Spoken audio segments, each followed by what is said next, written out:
Aos 15 anos de idade, José Bates embarcou em um navio comercial. Durante os 21 anos subsequentes, viveu a vida de marinheiro e capitão de navio. Bates voltou a viver uma vida normal em 1828, com uma pequena fortuna. Durante o despertamento adventista, o capitão de navio aposentado tornou-se um respeitado evangelista e líder espiritual entre os adventistas. No começo de 1845, Bates foi providencialmente guiado a uma compreensão da verdade a respeito do sábado do sétimo dia. E em 1846 publicou um panfleto de 48 páginas sobre o assunto.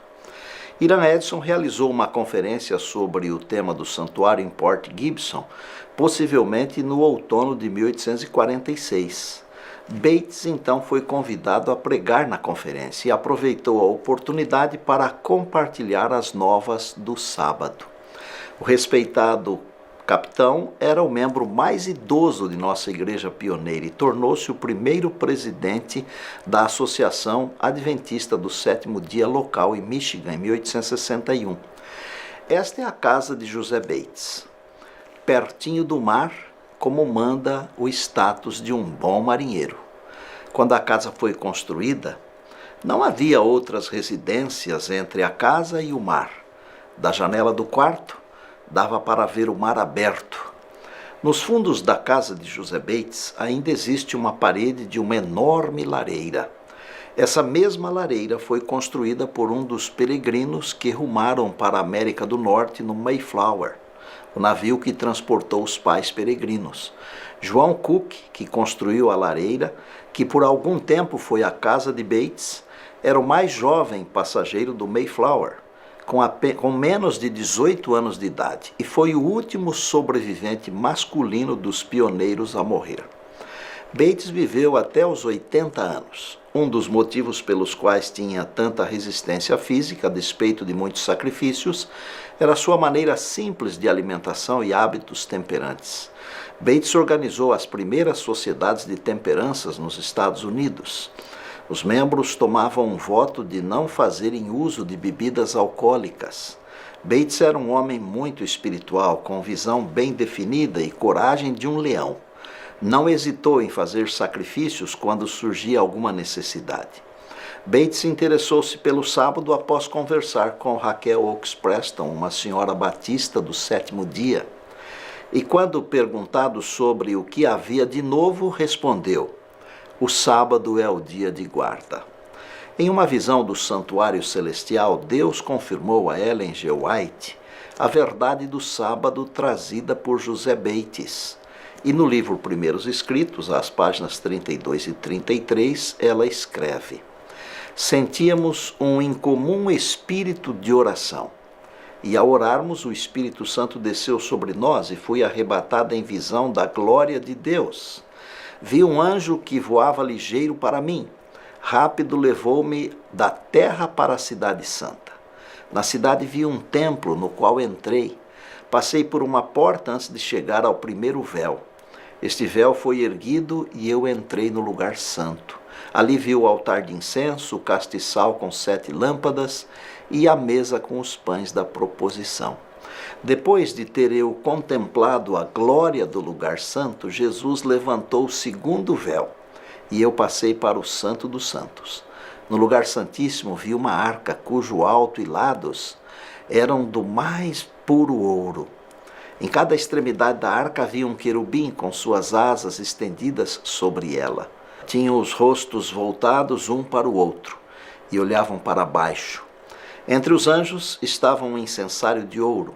Sobre a arca onde estavam os anjos havia brilho de excelente glória, como se fora a glória do trono da habitação de Deus.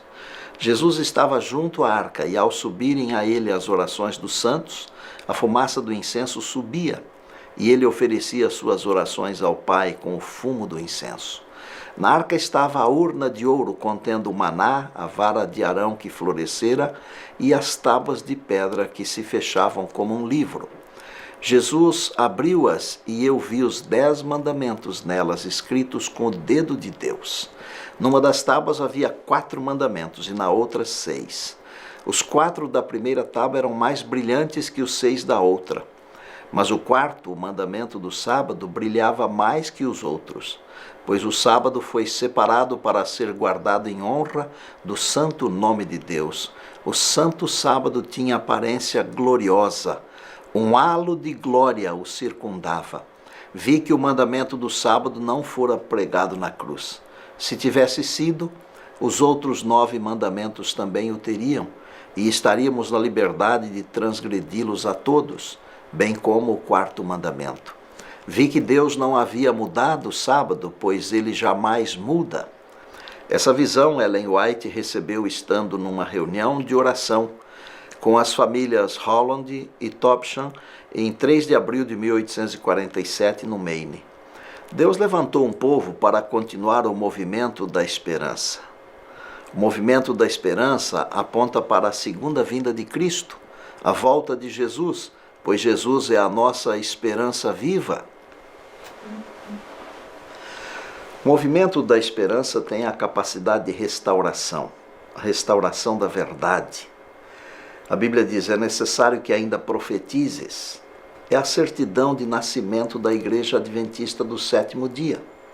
A tríplice mensagem angélica, como Apocalipse 14, 6 a 12, trata-se do último convite de Deus ao mundo antes da volta de Jesus.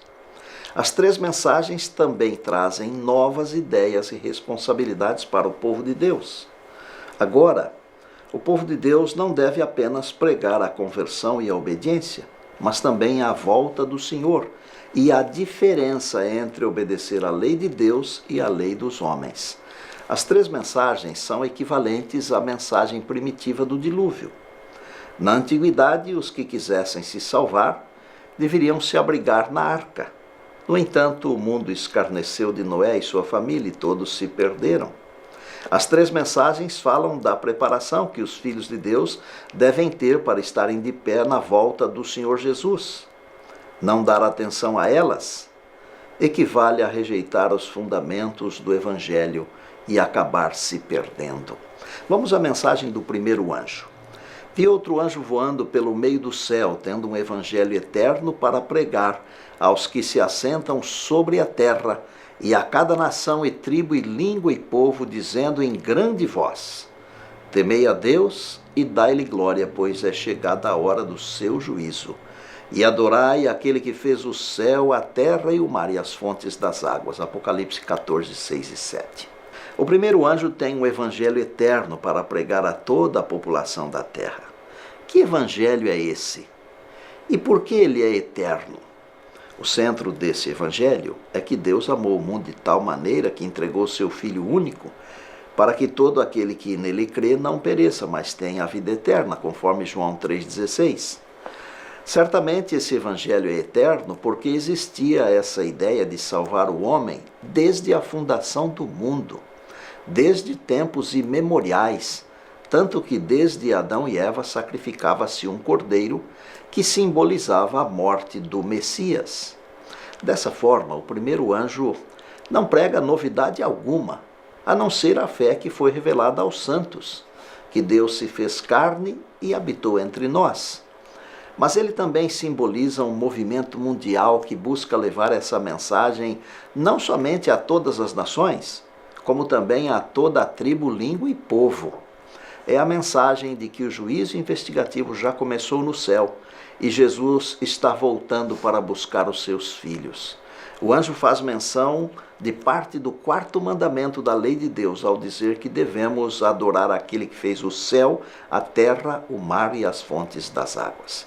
Repare, porque em 6 dias fez o Senhor o céu, a terra, o mar, e ao 7º dia descansou. Por isso Deus abençoou e santificou o dia de sábado, Êxodo 20, verso 11. E por que ele menciona o 4º mandamento?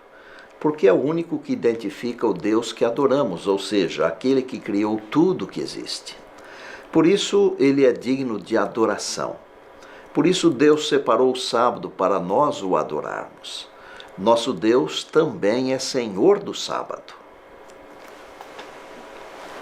Vamos à mensagem do segundo anjo agora. Enquanto a primeira mensagem enfoca o Evangelho e o Deus verdadeiro, a segunda mensagem diz: seguiu-se outro anjo, o segundo, dizendo: caiu a grande Babilônia, que tem dado a beber a todas as nações do vinho da fúria da sua prostituição. De acordo com a profecia, Babilônia significa mistura, confusão. Babilônia simboliza uma religião-estado que tem práticas estranhas. Babilônia, a mãe das prostitutas e abominações da terra, Apocalipse 17:5.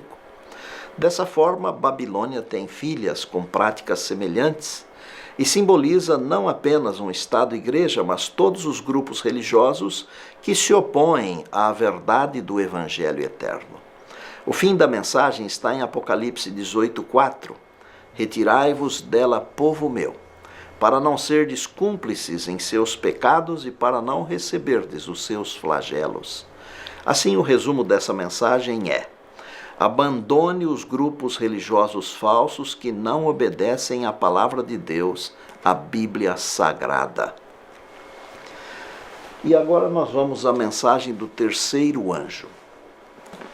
As duas mensagens anteriores identificam o Evangelho eterno, Deus Criador, e enfoca que o povo de Deus deve se separar do mundo e das falsas organizações religiosas. E seguiu-os o terceiro anjo dizendo com grande voz: se alguém adorar a besta e a sua imagem e receber o seu sinal na testa ou na sua mão, também este beberá do vinho da ira de Deus, que se deitou não misturado no cálice da sua ira, e será atormentado com fogo e enxofre diante dos santos anjos e diante do Cordeiro. E a fumaça do seu tormento sobe para todo sempre, e não tem repouso nem de dia nem de noite os que adoram a besta e a sua imagem, e aquele que receber o sinal do seu nome. Aqui está a paciência dos santos. Aqui estão os que guardam os mandamentos de Deus e a fé em Jesus. O terceiro anjo fala que aquele que receber o sinal da besta se perderá. O quarto mandamento da lei de Deus, o sábado, é o sinal exterior do selo de Deus. É a assinatura divina que identifica o Deus Criador. Assim, a marca da besta será quando a falsa religião e o Estado se unirem para perseguirem os que obedecem aos 10 mandamentos. Isso fica claro no versículo 12. Aqui está a paciência dos santos, aqui estão os que guardam os mandamentos de Deus e a fé em Jesus. Apocalipse 12:17. Irou-se o dragão, Satanás, contra a mulher, no caso a virgem, a igreja pura, e foi fazer guerra com os restantes da sua descendência, os que guardam os mandamentos de Deus e têm o testemunho de Jesus. Apocalipse 19:10 diz: o testemunho de Jesus é o espírito, dom de profecia. A minha pergunta é: de que lado você pretende estar? Do lado de Deus ou contra Deus? O movimento da esperança aponta para a segunda vinda de Cristo, a volta de Jesus, pois Jesus é a nossa esperança viva. Mateus 24:35 diz: passará o céu e a terra, porém as minhas palavras não hão de passar. E Apocalipse 22:7 diz: eis que venho sem demora. A explicação está em 2 Pedro 3:10-13. A Bíblia diz que Deus não retarda a sua promessa. Ele é longânimo, porque deseja que todos se arrependam. Neste momento, a Rebeca canta Aceite o Chamar. Como você está? Como é que está a sua vida? Pergunte ao seu coração. Talvez ele dirá que a alegria, o prazer, a bênção esteja bem pertinho de você. Deixe a paz fazer parte de você. E como está você? Como a vida vai? Seja sincero, ao menos diga pra si. Olhe bem dentro, ali, dentro do peito há algo ruim.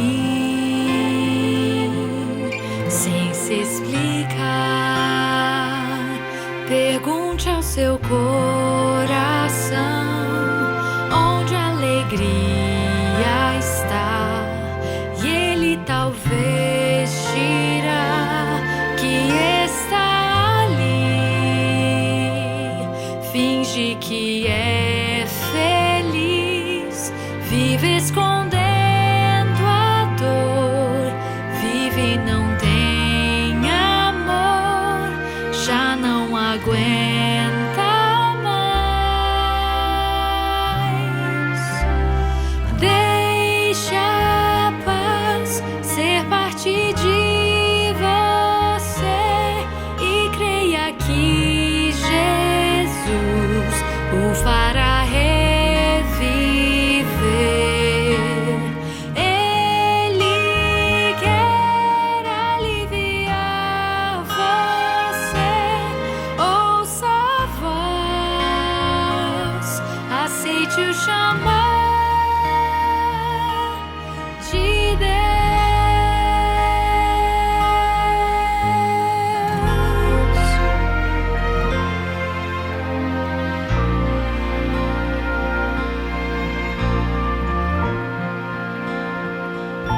Você pode até achar que eu não falo com você, que essa canção foi feita pra outro alguém,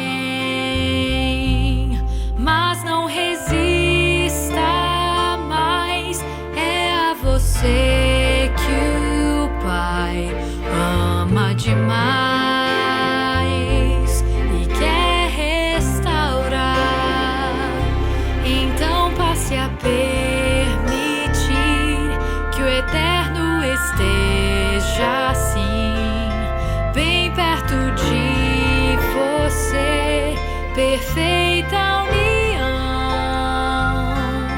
Venha Jesus e não resista, por favor. Este é o momento, sim. Aceite o seu amor. Deixa a paz ser parte de você e creia que Jesus o fará reviver. Ele quer aliviar você. Ouça a voz, aceite o chamar. Deixa a paz ser parte de você e creia que Jesus o fará reviver. Ele quer aliviar você. Ouça a voz, aceite o chamar de Deus.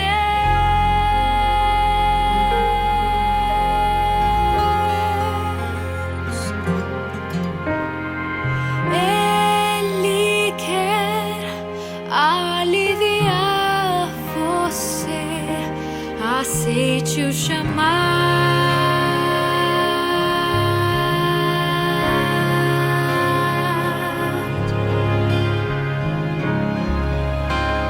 Que música linda foi gravada em Pérgamo, onde os cristãos preferiram entregar a sua vida e não negar a sua fé. Obrigado, Rebeca. Vamos orar. Querido Deus, nosso Pai, louvamos o nome do Senhor, porque Jesus em breve virá. Obrigado porque a Tua palavra nos ensina, através das 3 mensagens angélicas, que temos uma mensagem a pregar a toda a nação, tribo, língua e povo. Permita que tenhamos o Teu Espírito nos ajudando, nos abençoando, iluminando, para que sejamos servos fiéis. Nós oramos agradecidos em nome de Jesus. Amém.